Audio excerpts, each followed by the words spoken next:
Hello, everybody. Welcome to Witch's Movie Coven. Tonight, we are super excited. Well, at least some of us are super excited to be talking about tonight's film. We are going to be doing the 1988 Adventures of Baron Munchausen, which we will talk about in just a moment. But before we get into that much further, I am one of your hosts. Patty is off on adventures, and so is Ms. Heather Green. So I am Richard Lale. Richard Lale is one name, not two. If I were just Richard, I'd be a... That's right. And so let's go around. We have the lovely Courtney Buckley. Lovely.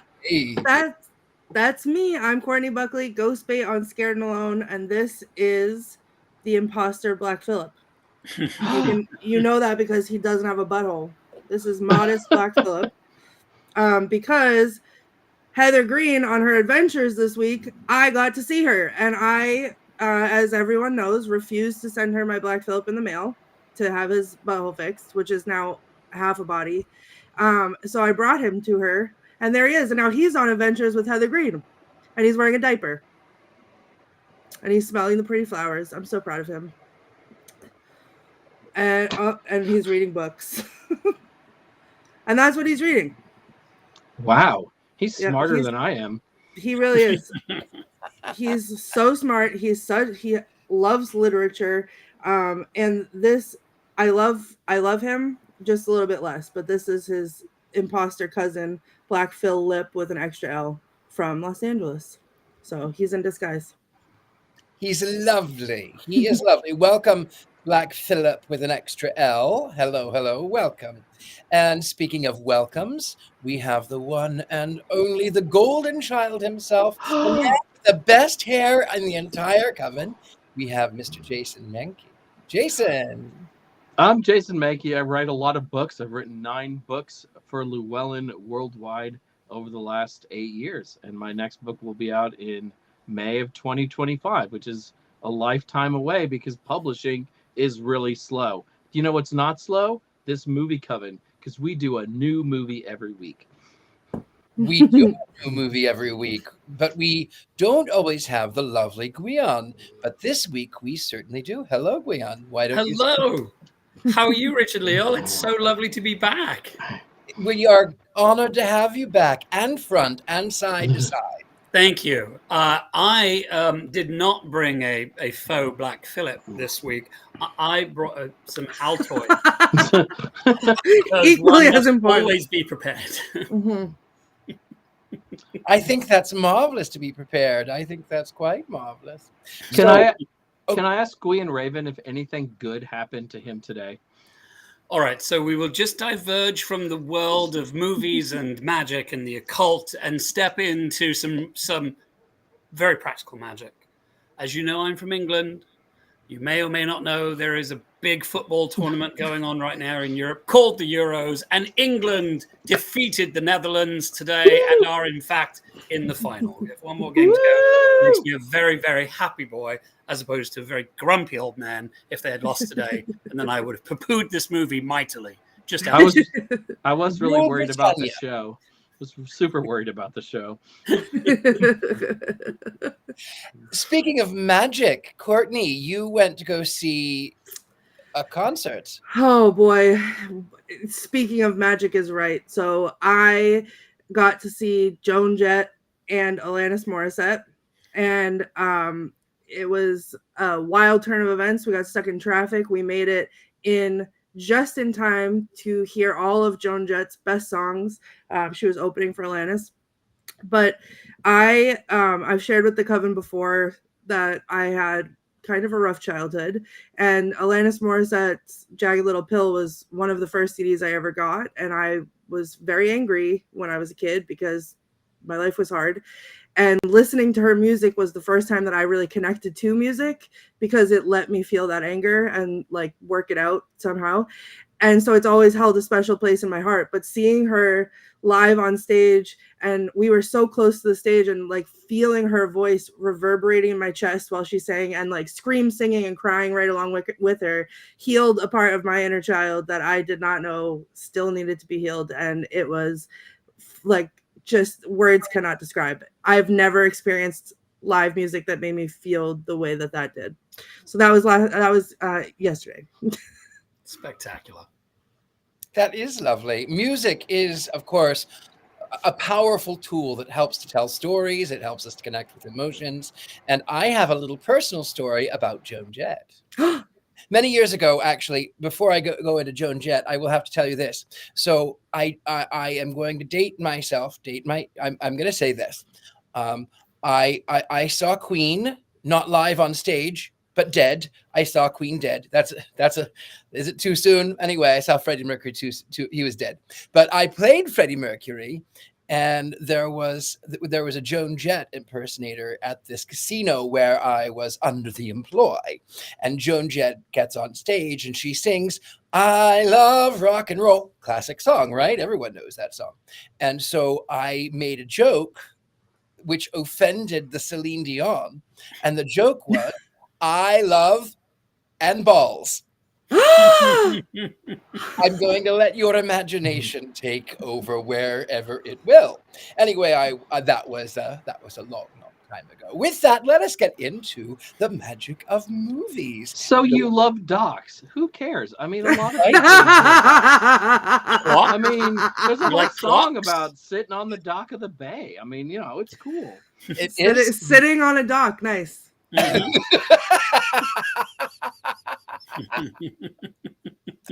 Okay, that made me turn the color of my coat.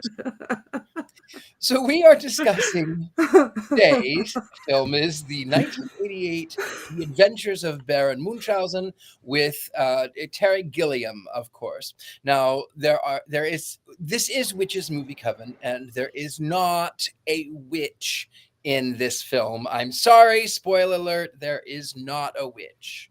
However, I think that there is a lot of other magic that I think constitutes as some form of witchery. With that, normally the lovely and alluring Ms. Patty Negri would be here to say, "And Richard Lale, you're going to give us an unbiased synopsis." Well, she's not here to say that, so I will give a biased synopsis. See, wow. I know you didn't expect that one. My biased synopsis is, this is a magical story surrounding the Baron Munchausen, whom, by the way, was based off of a real Baron Munchausen who lived in Germany, and he fought the Prussians, and he lent his name not only to the fictitious Baron Munchausen, he also lent his name to a syndrome, Munchausen by proxy, which is to say about when one tells tall tales and specifically harms another person.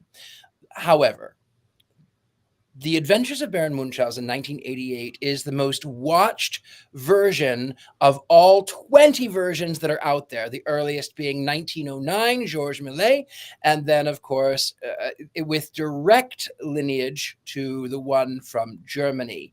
That was the most visually beautiful film. However, it had its troubles because it was, of course, funded by Joseph Goebbels. And that's not, we're not going to talk about that film. We're not going to talk about that film. We are not going to talk about that film. We are going to talk about the 1988 Terry Gilliam film. So in this story, the Baron shows up at this town, Venice, which is being attacked by the Turks. And they're trying to have this theatrical production of The Adventures of Baron Munchausen, because by this point he is a hero, at least in his own mind. And the real Baron shows up under the siege of all of this war that is raging outside. And so the Baron, of course, says that the show that they are performing is not the way that it actually happens. And in his sort of madness or his psychosis. He thinks that these actors on stage are the people who he had known in his adventures. And so in order to save Venice from the attacks, he takes this little girl who is the daughter of the director, and they go off on this adventure to find the mates, his friends, so that they can stop the siege. And he talks about, he meets the Sultan, and of course the Sultan wanted him to take the pick of his harem, as he so says. And then it talks about the story as to what has happened and why the Sultan is angry. And it was because the Baron tricked the Sultan into stealing the entire treasury save one coin. Long story short, in that, the Baron goes to the moon, where he meets the king and queen of the moon, which of course the king is the one and only, the incomparable Robin Williams, who has a severed head, and he is able to go off and do kingly things while his body cavorts with the queen and tickles her feet. That's, sitting on the dock of the bay and all of that. Yes, indeed. Yes, indeed. With that, of course, he finds all of his friends. He ends up by going under the water, and they're all old. They're all old. Now, the Baron's age, it varies somewhere between 40 and 80. I don't know. It just happens because he is a magical being. And of course, he meets the Vulcan, and he meets the wife, which is, of course, Venus. And they come back, and everyone, the little girl is saying, we have to go save the town. We have to go save the town. We have to save the town. And the Baron says, oh, we're not, the town is perfectly safe. The town is perfectly safe. Nothing is happening in the town. The town has already been saved. When in reality, COVID was real, and 30 million, however many million people died. I mean, meanwhile, the town was actually under siege.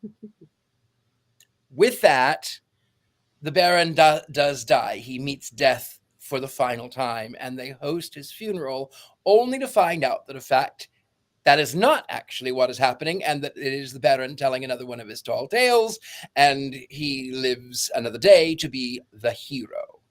What this film, however, what every film adaptation of The Adventures of Baron Munchausen misses, is about 50% of the book, most of which are hunting expeditions and driving a giant snail shell across the world, and killing 300 polar bears and killing an alligator. So there's much of it that is missing out of the book, but it is perfectly acceptable because it is such a beautiful film. And the way that you see the stagecraft in the late 18th century is historically accurate, and it's beautiful. With that, who would like to go next? Normally, I guess we'd go to Heather Green to give a little history, but she isn't here. Maybe I can give a little more history. Maybe I should give a little more history. So I wanted to actually talk a little bit about the book of the Baron Munchausen. In this book, it is one of my favorites. And yes, he tells all of these tall tales. What the book sort of goes into is why this man tells these tall tales. And it ends with the very final paragraph of the book. And he's met the king and queen of the moon, and he has traversed the globe, and he has met with underworld gods and goddesses, and of course he's a philanderer, pleasant ladies, lovely ladies. But in the very final paragraph, the veil slips away. And in 1789, the Baron has discussed the reason that he has told all these tall tales is to relieve his guilt. And that is here. It says,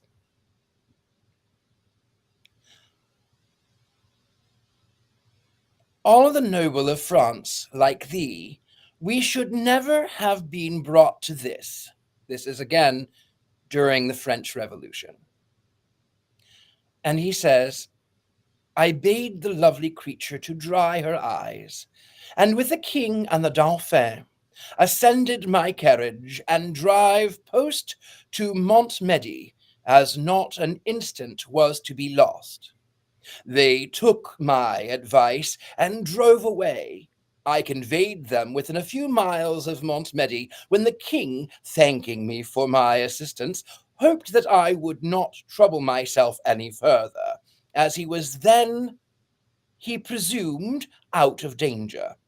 And the queen also, with tears in her eyes, thanked me on her knees, and presented the Dauphin for my blessing. In short, I left the king eating a mutton chop. I advised him not to delay, or he would certainly be taken, and setting spurs to my horse, wished them a good evening, and returned to England. The king remained too long at the table, and was taken. It was not my fault. So, those of you who do know history, when the blood rain happened, the French Revolution, Louis XVI and Marie Antoinette were bound to go to Austria. They were trying to flee across the border so that they would escape the blood rain. And the king got hungry. He did. He just got hungry. He thought he was out of danger, and he got hungry. And they stopped at a tavern and paid with a coin with his face on it. He was arrested immediately and brought back to Paris, and he was, of course, executed because it was by one vote. One vote. All of those tourists who were just visiting Versailles decided that they would hang Mike Pence with one vote. Anyway, neither here nor there. Let us get into the actual film. Who would like to go next? Jason Mankey does. I always like to do a little research on these films, and this was a colossal box office bomb when it came out. It has a budget of, they say, $42 million, though Terry Gilliam has said it was a little less than that. And it made $8 or $9 million at the box office. Apparently, Columbia Pictures went through a change in management, and the new management was not excited about this film and wanted to make sure the bad management looked as awful as possible. Only made 100 prints of the film when it was released, which is a very small number, even back in the 80s. So it was in and out of theaters in just a matter of weeks and made almost no money. And probably hurt Terry Gilliam's career there for a while, because everyone said it did poorly despite being very well reviewed. So a little interesting background. I think we're both trying to take over for Heather. So we've done 2 things. We'll all have to do another couple of things to get to 5 things about it. This was so not in the theater that I didn't even realize it came out when I was a kid. I saw Time Bandits, which is another Terry Gilliam film, in a movie theater. The Adventures of Baron von Munchausen was sort of like this weird legend that I heard of much later, and was not sure even what it was or that it was a Terry Gilliam film. And I had not even seen it until today, when I watched it before and after England's win in the Euro Cup. So it was all new to me. I completely missed it the first time around. I did not get to see it in the theater myself in 1988, but with that said, I didn't actually get to go much to the cinema because my parents were evangelical and movies were of the devil. My parents wanted to be rid of me, so kids, off to the theater with you for 3 hours of bliss at home, away from our children. Yeah. May I jump in? I was hoping you would. I was about to go to you. Oh, thank you. So, everybody so far has waxed exceedingly poetic about this movie. And I like this movie, but I think it's important to say it's bonkers. It's utterly bonkers. And I believe Colin has said it's a great cure for insomnia. I must admit, I've watched the movie several times, and there are bits where I'm like, oh my God, wake me up, wake me up. However, everything I love about this movie which I do, has nothing to do with the actual movie. How's that for a paradox on the bay? What do you actually love about it then?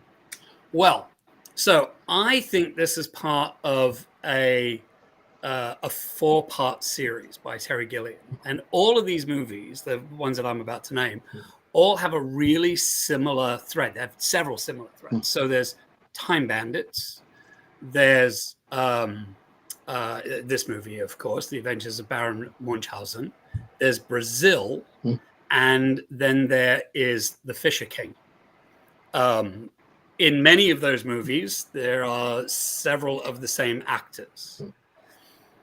All 4 of those movies deal with the ridiculous rules of society. Preposterous, ridiculous rules. There's an amazing scene in this movie right at the beginning where the actor John Pryce, who plays sort of the town official, the town bureaucrat, he is the chief of the DMV, right? Like he's just a bureaucrat. And this soldier comes in, who happens to be Sting, by the way. It's a cameo by Sting. He comes in and they praise this soldier. Wait, is this the soldier that saved the village? Yes. Is this the soldier that went beyond the call of duty? Yes. Is this the soldier that saved all of his men? Yes. Execute him. And everyone's looking around going, what?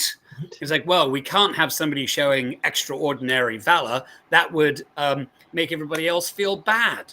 So they execute the best soldier because it would make everybody else feel bad. I love that topsy-turvy reality. Who says he got to make the changes? If you watch Time Bandits, it's about going in and out of reality. If you watch The Fisher King with Robin Williams, you watch that movie and it's about this man, for a variety of reasons, who goes in and out of reality. And Brazil is as bonkers as this movie, right? It's all about that. But in every case, it's this forced bureaucracy that is normal, which is absolutely bonkers in itself. And the characters, in this case, Baron Munchausen, bucks the system, as do the other characters in some of the other movies, completely bucks the system. And here's what I think. The John Pryce character, the bureaucrat, who's similar characters in the other 3 movies, they are the enforcers of the mad reality. And I think about that today, in today's world, the things we are being told. The earth is flat. No, it's not. We are being told a great number of idiotic lies about the nature of reality. And there are these arbiters that are out executing the brilliant soldiers, so to speak, the folks that are standing up for truth and for science and for justice. They're being executed and being told they're the mad ones. And then, Baron Munchausen comes in and through the most ridiculous, bonkers, ridiculous making out with the Queen of the Moon and going to see the god Vulcan and making out with Uma Thurman as Aphrodite or Venus. He's the one that actually goes on the adventure. He actually does something to buck the trend. So that's what I love about the movie. The movie itself, man, it's 2 hours you won't ever get back. But what it stands for, I think, is brilliant and really prescient.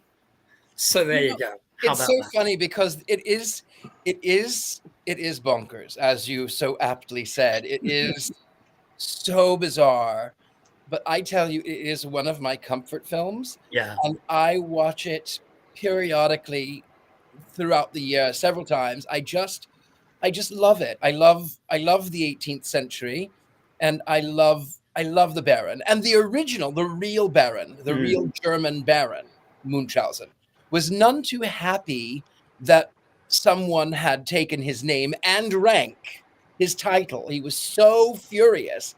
But the funny thing about the real Baron Munchausen is that he himself attended parties and would say, oh, I went to the King and Queen of the Moon once. And of course, you're in 1760. No one has gone to the moon in 1760. And so everyone sort of laughs at him for being sort of this buffoon, but it inspires the art that is the Baron. And if you read the words, if you read the book, I encourage everyone to read the book.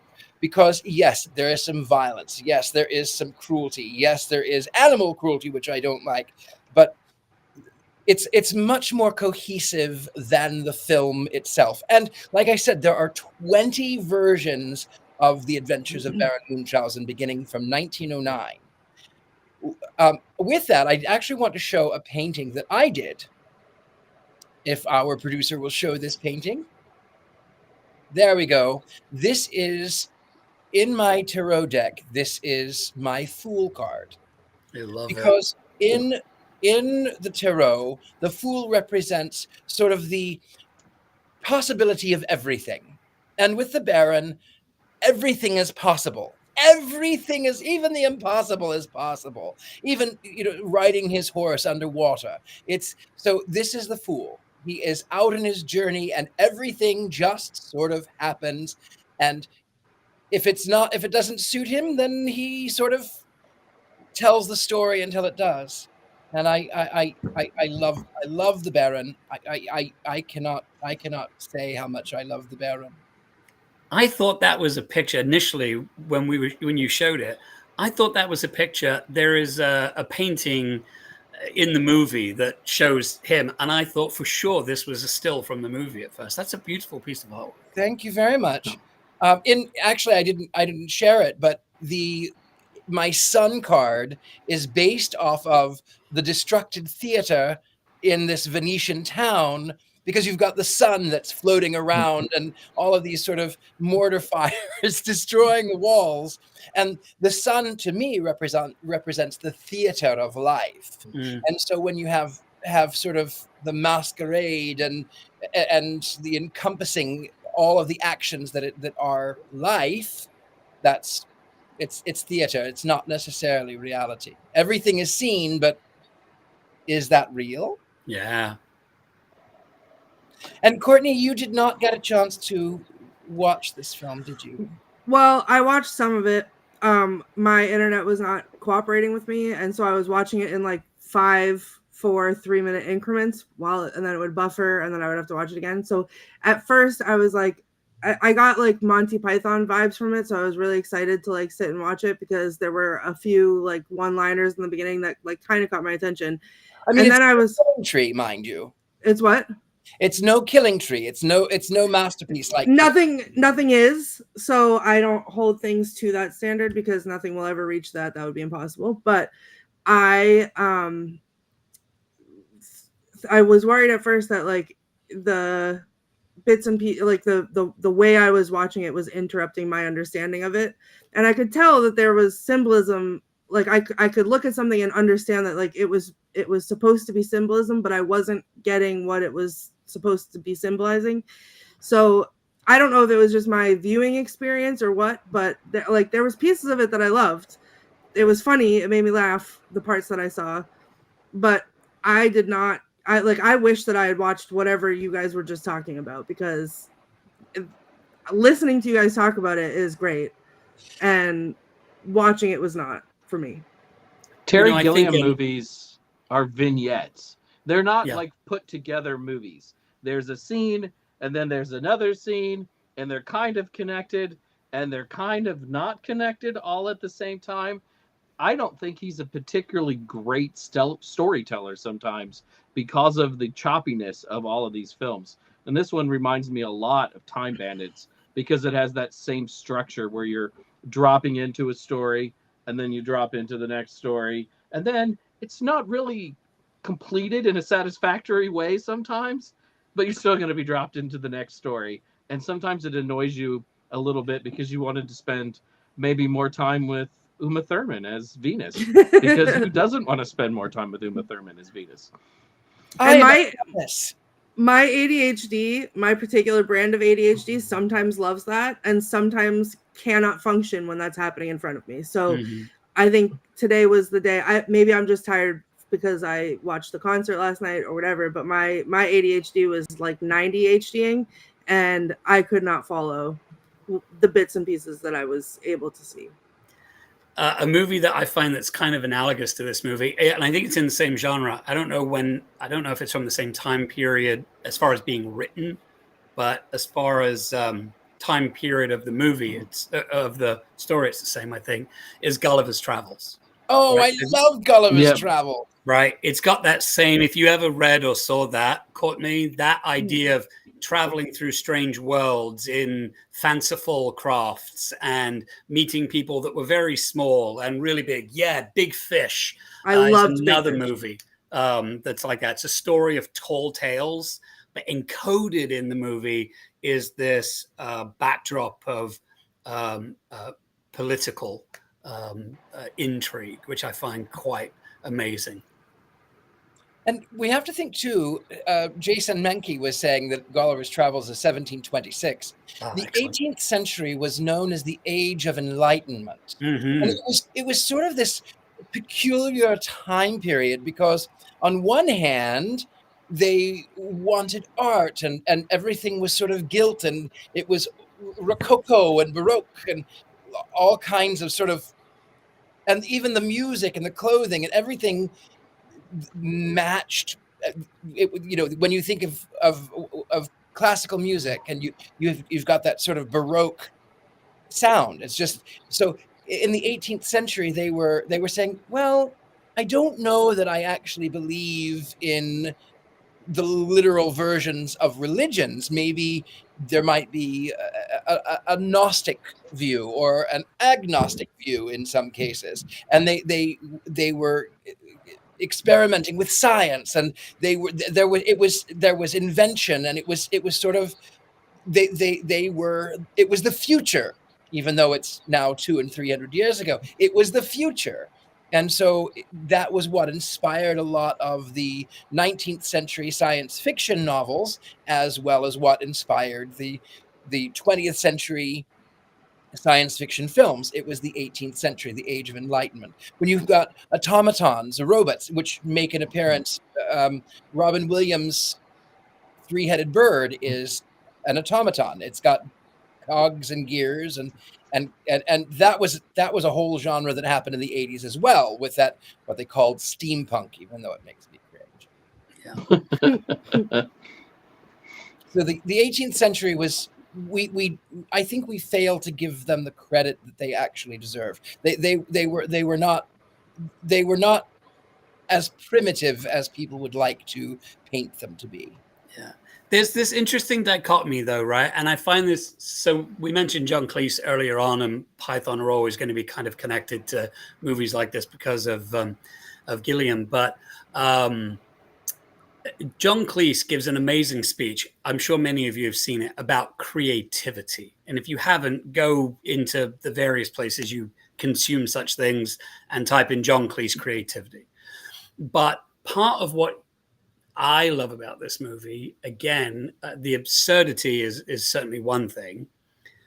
But again, this bureaucrat character that wants to manufacture life. And there's even a suggestion at the end of the movie that the war itself was even manufactured by him, and that they were never really in any danger anyway, which is kind of interesting, just to sort of, in that very kind of 1984 George Orwell, you know, we're at war with Eurasia, we've never been at war with Eurasia kind of,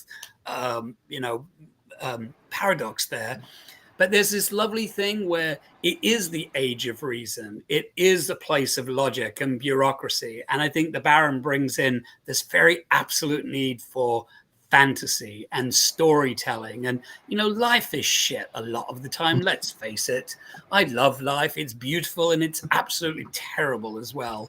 And I think we get so caught up in, you know, the 9 to 5 of it all, and the bill paying and the adulting and the I've got to build my personal brand on whatever social media, all of that, that we sometimes forget about the fantasy and the joy and the, yes, I went to the moon.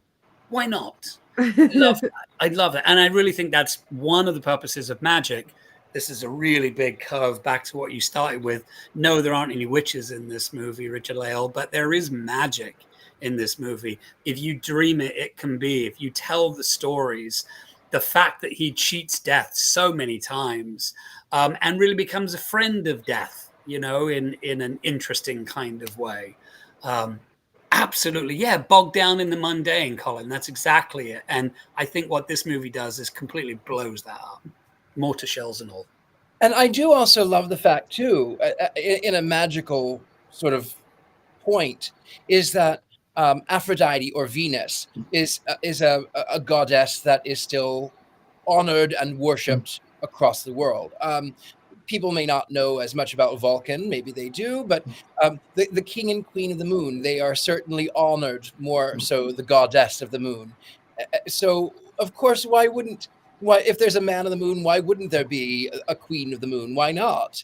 And I really sort of, I really appreciated that. And then to even go back even more, one of my favorite operas is the Marriage of Figaro, Mozart, which was, of course, banned across Europe because it was painting the dignitaries in a light that they didn't like, and so I go back to the opera, I go back to the theater, and I the way that they're using the physicality of their bodies to make the waves and to move the sun and to lower the scrims, and it was that, as an actor, as a theater geek myself, that to me is the magic. Because when we're seeing it in cinema form, when we're seeing cinematography, we sort of lose the stagecraft. And if anyone gets a chance to go to the opera, if you don't even like opera, go to the opera. However, I did see Cinderella in New York at the Met, and it was awful. Never mind, that's another story. Speaking of the 18th century, it was awful.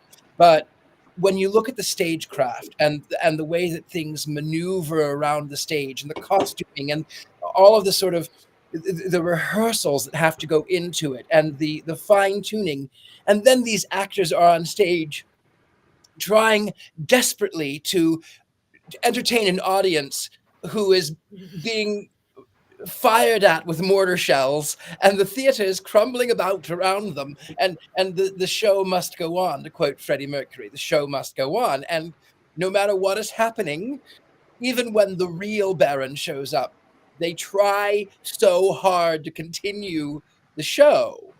So I understand that.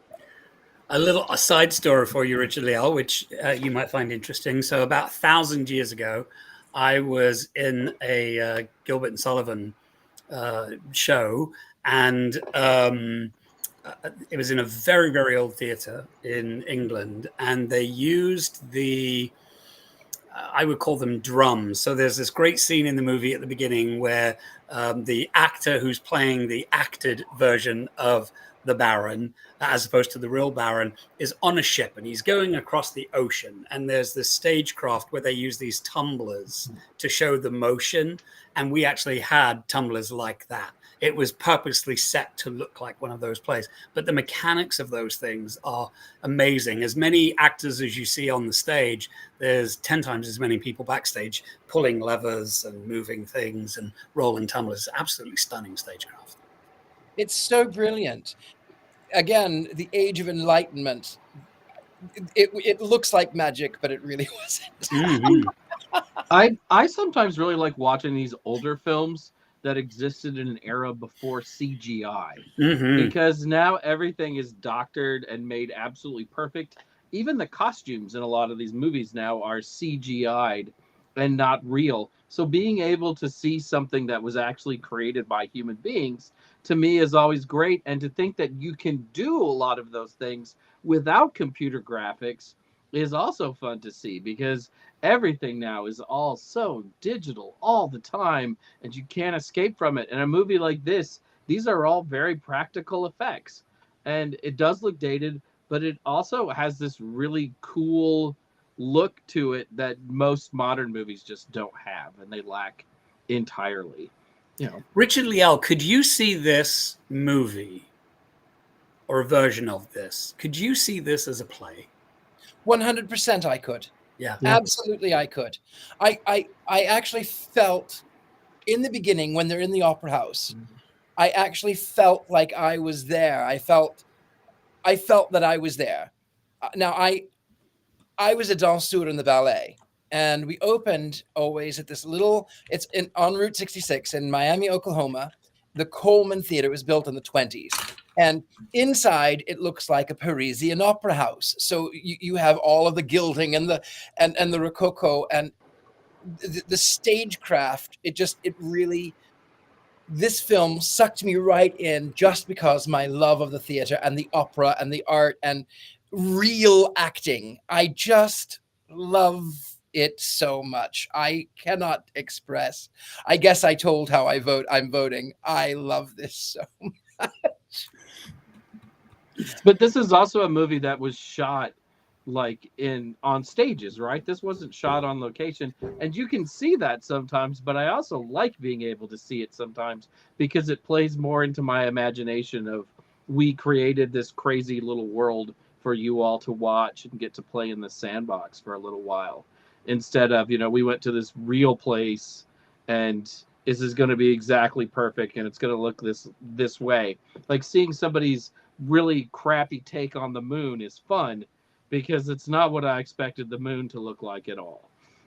No, but there's that wonderful moment, like, again, it's this like fantasy versus reality bit where they're trapped on the moon for a significant portion of the movie, and then they climb down a braid of hair to get back to the earth, roughly speaking. And but they're climbing up sort of Diana's bow. Right, it's not the entirety of the moon; it's this slice of the moon that we would see in the night sky, and then they sort of get up to the tip of the moon and then tie the hair braid rope around the top of the moon and anchor it, and then down they go. It's absurd, but it also plays into, again, think of the time. What was the moon made out of in the 1780s? It was made of cheese, or clearly cheese, real, right? Yeah, clearly cheese. So I would have eaten it. I love that playback to the absurd and the analog. I think it's great.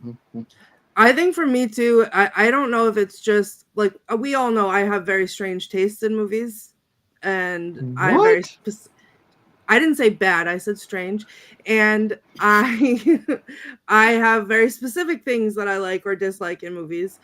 And I feel like, as a theater kid myself, if I had seen this story, which I had never heard before, but if I had seen this on stage versus as a film, I think I would have been able to follow it better because of all of those things. Like, because of like sitting there and trying to work out how they were doing the different things in front of you, like, or whatever, would have kept my attention differently than trying to watch it as a film where it's not pigeonholing itself into my opinion of what a good film is. Yeah. Or what an enjoyable film is. So I think I would have loved to see it as a stage performance.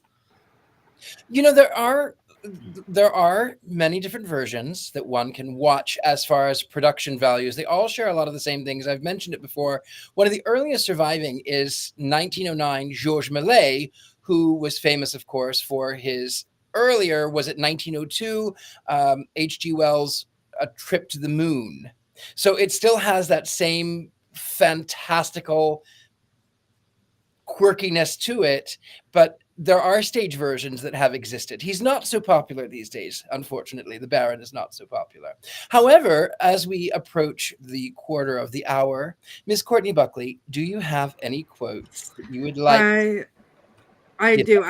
I took some. I had to cheat this week. I'm so sorry, but I took some myself, and then I looked some up so that I could be a little bit more prepared. Bear with me. Hold on. Let me get them up. I was screaming out loud when they were singing the song "A Eunuch's Life is Hard," and then at the end they were like, "A eunuch's life is hard and nothing else," and I was thrilled. And then when he said, "Go away, I'm trying to die," I was like, "Wow, I want that tattooed across my forehead." Let me see here. Sorry, I'm unprepared. I didn't have everything up. Have you any famous last words? Not yet. Not yet. Is that famous?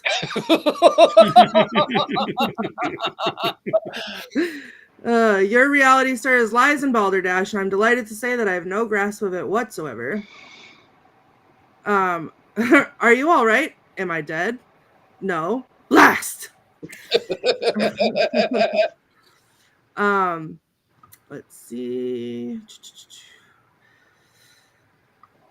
I have learned from experience that a modicum of snuff can be most efficacious. And that was the only one that, oh my goodness, and that was only one of the many occasions on which I met my death, an experience which I don't hesitate strongly to recommend. Gentlemen, do you think it would be a good idea to silence those enemy cannons? No, sir. No? It's Wednesday. And here we are today. It's Wednesday. I had one other one that I highlighted. Hold on. You're not here. Where are you? Where? You're with the Baron. You're with that little man. You told me size don't make a difference. Yes. What about the virgins? Please forget the virgins. We're out of virgins.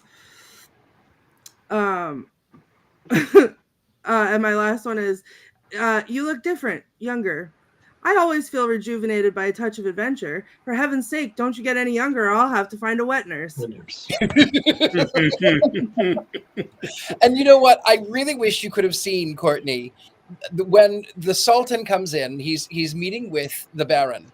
And the Baron says, I tell you what, this wine is okay. It's good, but I bet you that within the hour, I can get better wine. And if I don't within the hour, you can cut off my head. And what are you going to give, Sultan? And he says, well, fine. If you can, if it's not better than my wine, you can take anything the strongest man can carry from the treasury. So he says, this makes me laugh. The Sultan comes in with this organ, and he's composed this opera, The Torturer's Apprentice. And inside the organ are his prisoners, and he'll pull a lever and it'll hit someone, or he'll push a button and it'll poke someone, and they're going ooh ah ee, ooh ooh. And the Sultan asks the Baron, he says, would you care to hear my opera? And the Baron says, not really. Okay, good then. I think this might make a really great musical, even more I than think it play. could. Yeah. There's Like a already couple Spamalot of style. musical Yeah. interludes. And Yeah, it's really I always good. think musicals are very good from going one segment to another, because that's what songs do. And that's what this movie is, one segment to another.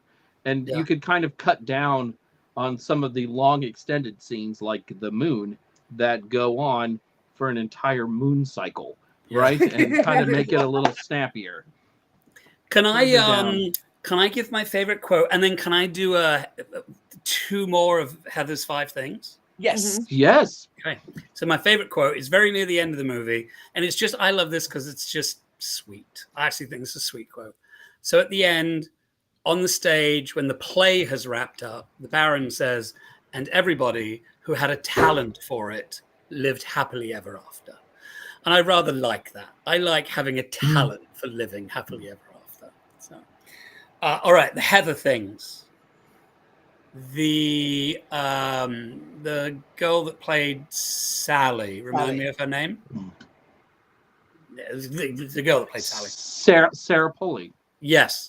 She was traumatized, it is said, by the movie. Yes, that one. Yes. Because she spent hours and hours and hours in freezing cold water being sort of shoved around by these, antiquated men.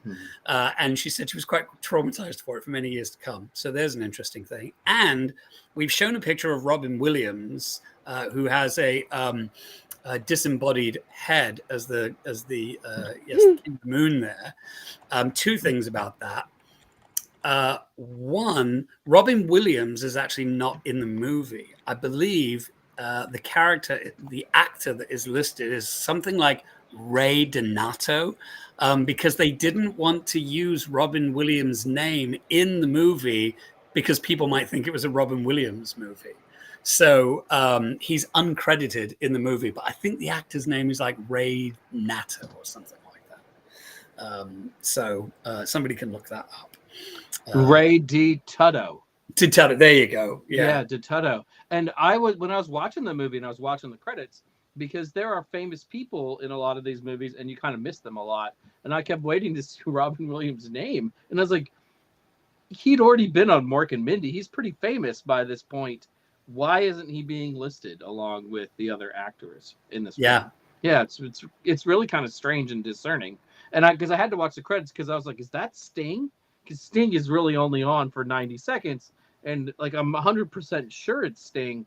But at the same time, it's Sting and he's only on for 90 seconds. Like, what's the point of that, right? Yeah.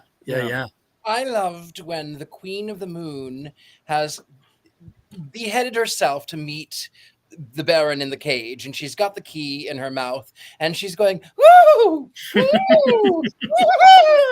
And Sally asks, why is she making those noises? And the Baron gets rather uncomfortable, and he says, her body is with the king. He's tickling her feet. And he turned out that he was tickling her feet.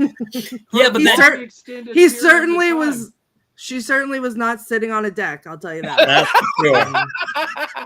But he ends up saying, the Moon King ends up saying, the Robin Williams character says, I'm free at one point when because his head sort of screws off of his body, right? And he goes, I'm free. I no longer have to deal with orgasms and body functions and all of this kind of stuff. And it's really fascinating. And again, going back to the social commentary for a moment, because that's where my brain goes. Again, the age of reason, where the head was supreme, separated from the carnal, filthy stuff of life, which is, of course, what makes life so wonderful, right? But he was much nicer when his head was separated, though. Right. Like, he didn't want to kill the Baron so badly. Right. Because the Baron was a threat, because the Baron got all the chicks, obviously. Clearly. Lovely ladies. Have you seen that guy? That dude is hot. I mean, Richard Lale, you're much prettier than the Baron. Much prettier. Much prettier. One's up for that, if you know what I mean. Mr. Jason Mankey, do you have a Mankey movie minute? I think I have something. You know, these get harder and harder to do all the time, I feel like. But so I, Baron Munchausen, am here to tell you all my story. I realize that other people have been telling my story over the last year, but they have been telling it all wrong. Let me take you back to a time 1 year ago when the Witches Movie Coven was about to be canceled. The barbarians were at the gate, ready to put us out to pasture, but I single-handedly saved our entire show. I know Courtney Buckley and Richard Lale Lillard claimed they were our saviors, but it was me. It was all me. Not even the ghosts were listening to Patty Negri a year ago. It was all on my very narrow shoulders, and I won. So let me tell you how the powers that be were complaining about our ratings.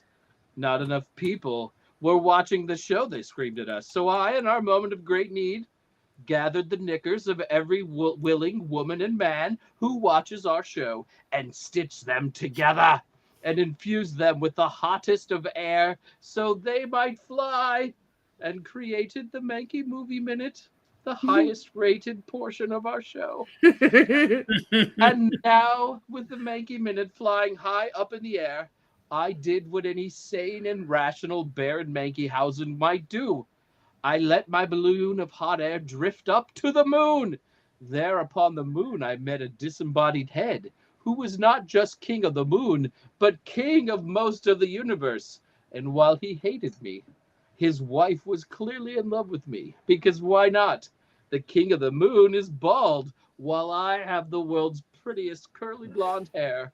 Suddenly, with a wink of her moon powers, we were streaming on Instagram, Facebook, the service formerly known as Twitter, and a dozen more.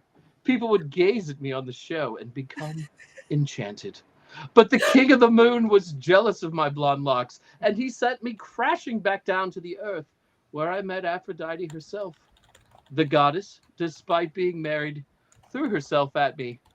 Baron Munchausen, she sighed into my ear. I want you to ride in this clamshell with me.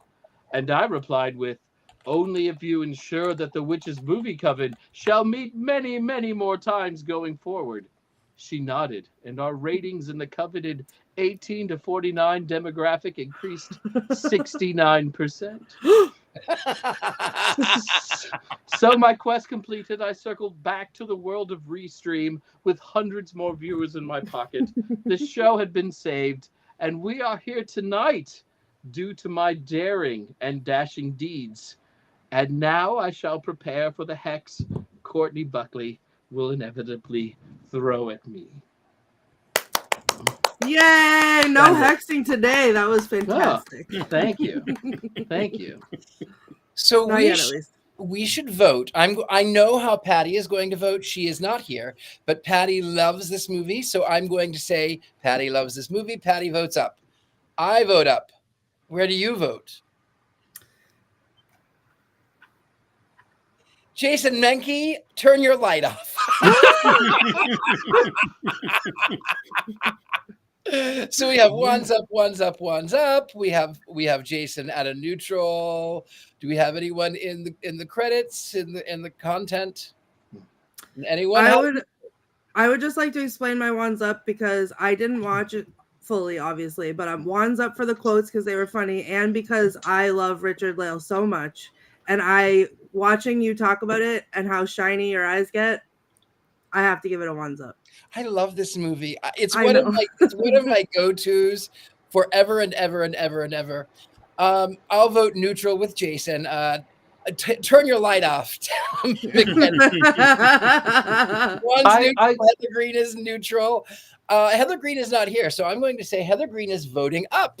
Heather Green voted neutral in the comments. I know, but she's not here. So now, because I am the Baron. Oh, now hold on. She is a dear lady, and dear ladies always vote up. I'm voting for Heather, Black Phillip's auntie. She voted neutral. I understand why people love this movie, but I don't know, like it just moves at a very weird pace, and it was hard to get into because of that. So for me, it's a little too bonkers, you know. And I don't have the memories of watching it as a kid like I do with Time Bandits. My suggestion is read the book. It's different. The book is different. The book actually is. It does take you on an adventure, and I mean, when he goes into talking about the seashell that drags across the earth and creates the Grand Canyon. I mean, it's crazy. It's the 18th century, and I love it. And I especially love it because of his remorse. When you find out that in the end of the book, he's told all of these tall tales because he feels incredibly guilty about the beheading of Louis and Marie Antoinette. That it's so human that it always gets me right in the heart. It always gets me. With that, we have like 2 minutes left. So, where can we find you, Gwion? You are our guest of honor today. Where can we find you? Most of the social media places you might expect. If you just type in Gwion Raven, I'll invariably pop up. Not actually wherever you are, but on the screen. That'll be something. Gwion is there. I was going to try it. If Jason types in my name, I do frequently pop up in Sunnyvale, so that's kind of nice. But yeah, you can find me at Gwion Raven, or you can find me at The Witches Next Door, which is both a podcast and a website that my amazing partner Phoenix LaFay is also part of. So you can find us at The Witches Next Door, or me at just Gwion Raven anywhere. Jason Menke. Gwion and I are going to LA in 2 weeks, so you can find us like wandering around LA in 2 weeks. You can find me online. There's another Jason Menke. He's a minister. Go easy on him. His life sucks because his congregation is pretty sure he's a witch, and I think that's great. Ms. Courtney Buckley. That's me. I am at the Themes everywhere. And Ghostbait on Scared and Alone, so check that out. Also, Robert Hicks asked what's next week's movie, and I am thrilled. Yeah, thrilled to announce that it is Late Night with the Devil. I have a lot of things to say. A lot of things to say. Not that I've voted yet. Also, no witches in that, but there is Satanic Panic. And Also, good stuff. shout out to Icarus Witch, the band that I'm wearing tonight.